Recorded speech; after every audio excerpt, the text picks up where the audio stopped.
Captain America the Winter Soldier is one I was very excited for back in the day. Captain America is one of the weirdest characters in comics when it comes to lore and history. This man died and came back a few times, had numerous people hold the shield in his place, and is both very patriotic and isn't occasionally. This really interested me when the film dropped while I was in high school, and Captain America was definitely one of those characters that I read the most at the time. This film did not disappoint. While I do think the first Avenger had kind of a rushed second act, but it was pretty decent, though this film blew that away and set a new prestigious standard for the MCU that I think Phase 1 lacked, with those films being widely viewed as comic book films with a cool gimmick that they all came together at the end.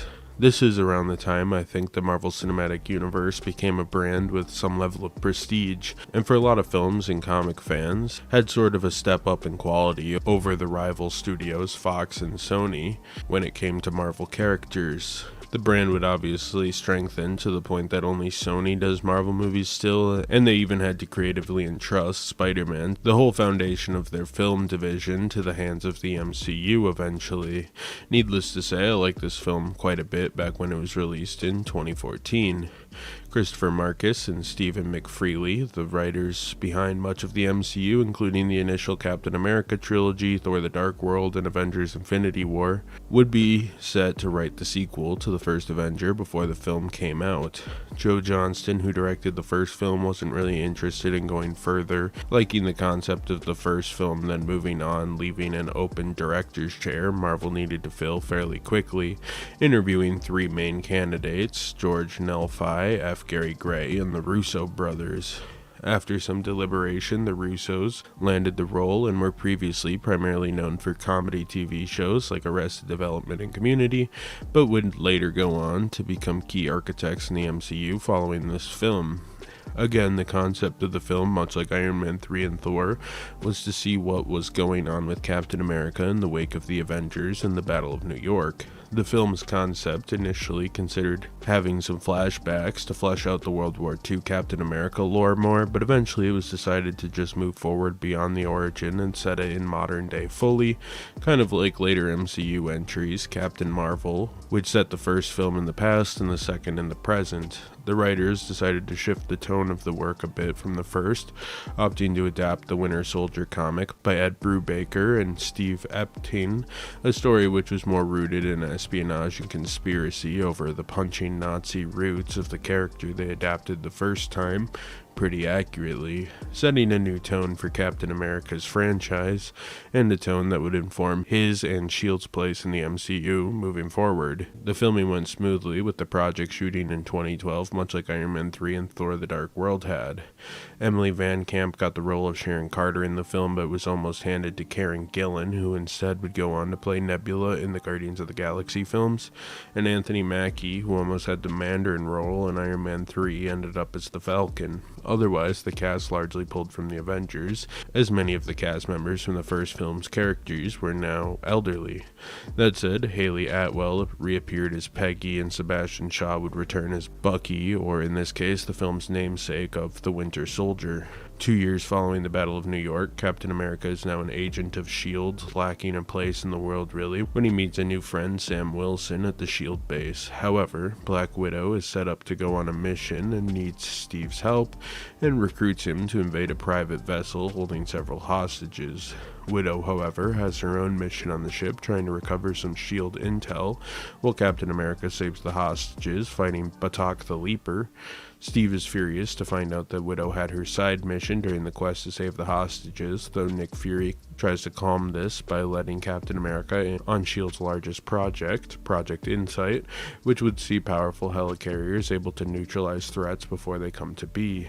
This makes Steve even more angry, now believing that they should attack on suspicion alone, seeing it as essentially domestic terrorism in a lot of ways. Nick Fury tries accessing the USB drive with the data that Widow stole on the barge, but realizes the information is encrypted. Starting to sense wrongdoing, Nick Fury tells Alexander Pierce, who's on the Council of World Security, to hold off on Project Insight for now until this could all be figured out, though as he exits his meeting, he's attacked by assassins led by none other than the strange new threat, the Winter Soldier.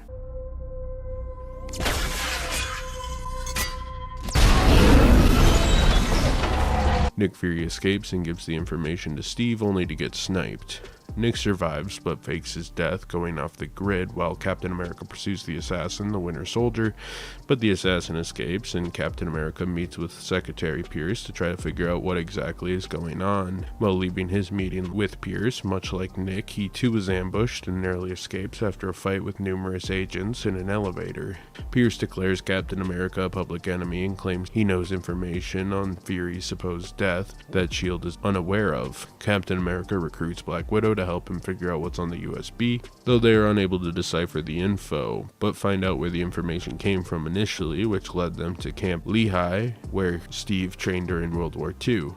Here they find a ghostly computer program featuring Armin Zola, one of Captain America's adversaries during World War II, who was recruited by S.H.I.E.L.D. following the war. And when history did not cooperate, history was changed. That's impossible. S.H.I.E.L.D. would have stopped you. Zola reveals that S.H.I.E.L.D. has been taken over the past 7 decades, slowly and meticulously, which distracted the two long enough for the fort to be struck by a missile, almost killing the 2 Avengers. The 2 manage to live and go to the one man Steve thinks he can trust, Sam Wilson, who agrees to join, revealing that he was part of the initial test for a flight suit that he uses to adopt the identity of the Falcon, joining Black Widow and Captain America to try to retake S.H.I.E.L.D. and bring security back to America. They infiltrate S.H.I.E.L.D. before the Hydra agents launch Project Insight, leading to an internal civil war between Hydra S.H.I.E.L.D. agents and the S.H.I.E.L.D. agents that were not affiliated with Hydra, while Captain America and Falcon try to stop the release of the helicarriers, and Black Widow stops a compromised Alexander Pierce from seizing control of the World Security Council.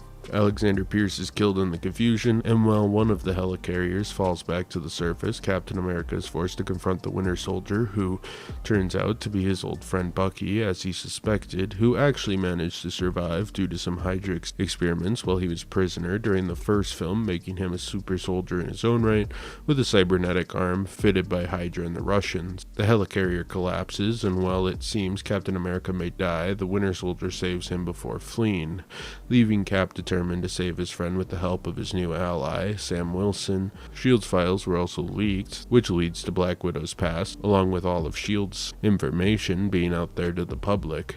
Black Widow heads off for now to find herself.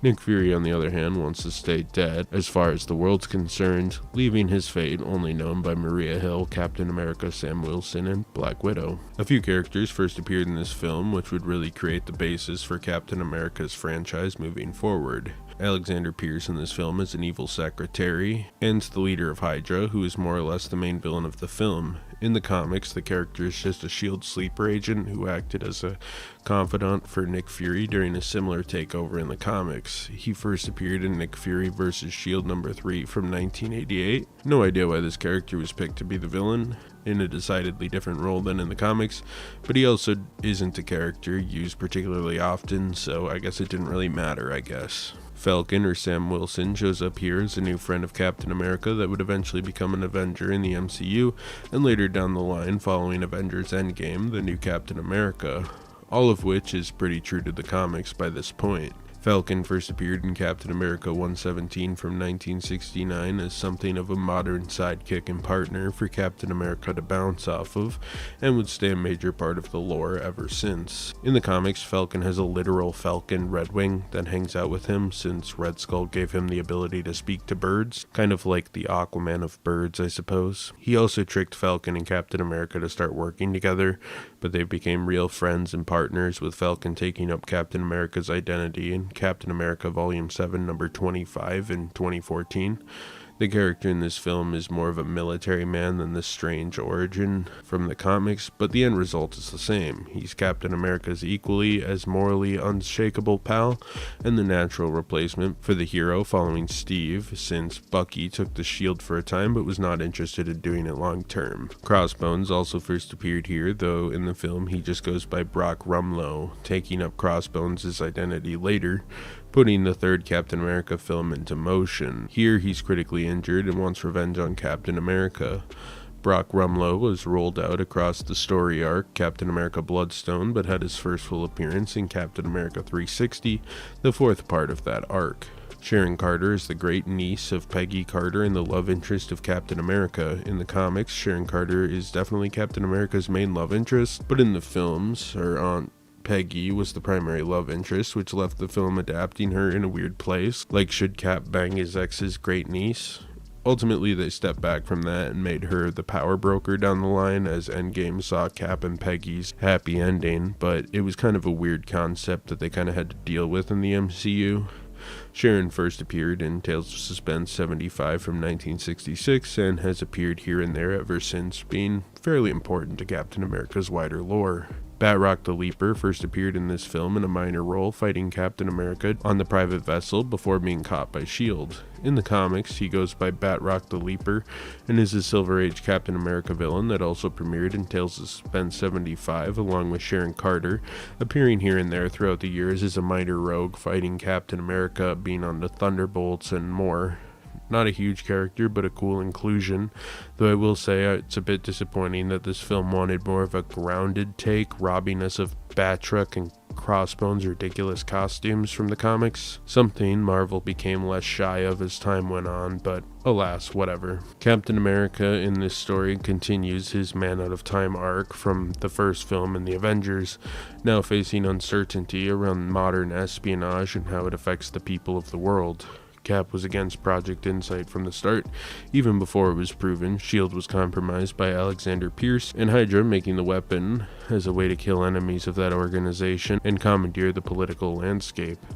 And to this, the rise of the new villain, the Winter Soldier, who proves not only to be his match, but also a brain-controlled and mind-wiped version of his best friend Bucky from back in the war days. Something Steve is having a hard time coming to grips with naturally, and making his existence in the modern day just a bit more complicated. Roger's friends are all dead, and his love life is something that has kind of gone to the wayside. They set up a slight romance with Sharon Carter and Black Widow, but neither pan out in any meaningful way. He does befriend Sam Wilson, and the duo head off to see if Cap's other best friend Bucky can be saved at the end of the movie, hoping to bring him back to his former self. Falcon, or Sam Wilson, is a veteran that crosses paths with Captain America and proves to be a strong guy with a good heart, mirroring Steve himself, which leads him to befriending Steve and eventually get wrapped into all this Avengers business down the line. The film was made before Falcon had become Captain America in the comics, but the film actually sets him up as the natural replacement for Steve's Captain America by the end of the film, which I think was good for the character's long-term story arc and worked out beautifully. This is also an arc almost solely covered by the Russos up until the Falcon and the Winter Soldier TV show, which I think made his ascension from Cap's sidekick to his replacement more meaningful and purposeful. Not sure if it was a note passed down from Marvel Studios or the comics division, or a happy accident to make him Captain America in the comics, but it worked well as a start to his arc, and now we're going to see a film with him starring as the titular Captain America, which could be kind of interesting. Nick Fury fakes his death in this film, following him learning that S.H.I.E.L.D. was compromised. I think this was a solid arc for Fury, and also let Marvel use the character more infrequently, which I think was smart from a narrative sense, but also from the sense that Sam Jackson probably wasn't cheap to get for literally every MCU film the way they had in Phase 1. He starts, following the Battle of New York, believing that S.H.I.E.L.D. should exercise more power to keep the world from dipping into disaster again, an obsession that brings him to approving Project Insight. By the end, he sees no single man or entity can have all that power due to the Hydra takeover, and changes his ways a little bit, going underground. Black Widow, following the Avengers, hasn't changed much. She's still the same spy with a past she regrets, and she wants to help Steve and Nick get out of the situation they found themselves in. She does initially always follow orders, but in the end realizes that doing that for S.H.I.E.L.D. or perhaps Hydra, she may have been doing the same evil deeds that she was doing for the Russians, just under a different banner, so she leaves by the end to find her independence and causes she believes in to fight for. Alexander Pierce and the various other S.H.I.E.L.D. agents and politicians from past entries that have returned have been compromised by Hydra and want to see through their new directive to take over the world through a simmering plan to conquer the world and basically hold it hostage by being able to easily target and neutralize anyone with Project Insight before eventually being stopped by Captain America. they're not too deep. Winter Soldier is the return of Bucky, and definitely isn't too deep of a character in this one. He's a brainwashed assassin who's ruthless and lacks any memory of his past life. Eventually, his friend Steve awakens something in him, bringing him back some recognition of the past, which causes him to run off to deprogram himself, also notably saving Steve's life in the climax, showing he still has some of the good man Bucky once was deep inside him.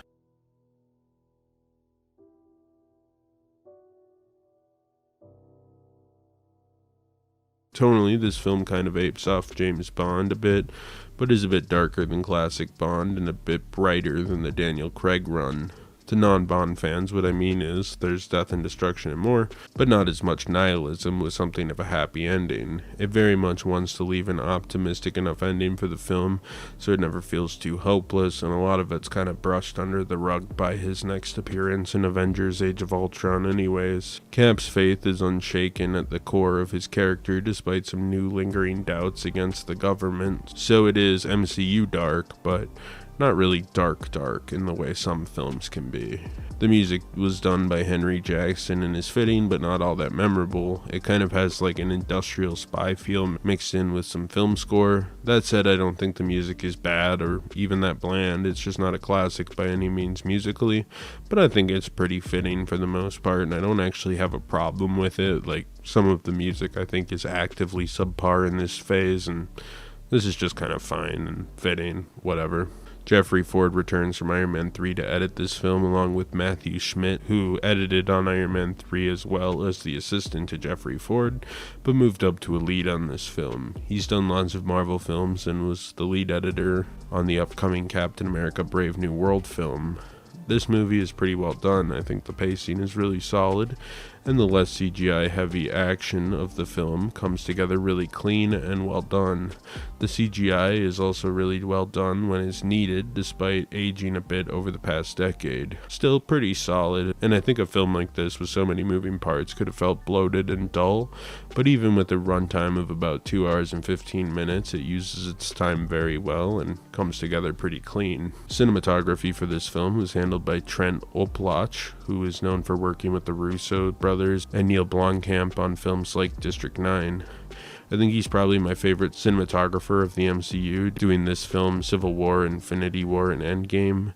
Visually, I think he actually worked very hard to do interesting things in these films. There are still some boring lighting at points and some house style stuff that's kind of mandated, but especially down the line with his Avengers films, this man really cooked up some nice looking shots to kind of pump up the volume a bit from some of the more bland looking entries like the early phase 1 ones. Also, working with Neil Blomkamp was probably a good place to start, proving he could mix CGI with natural sets with relative ease.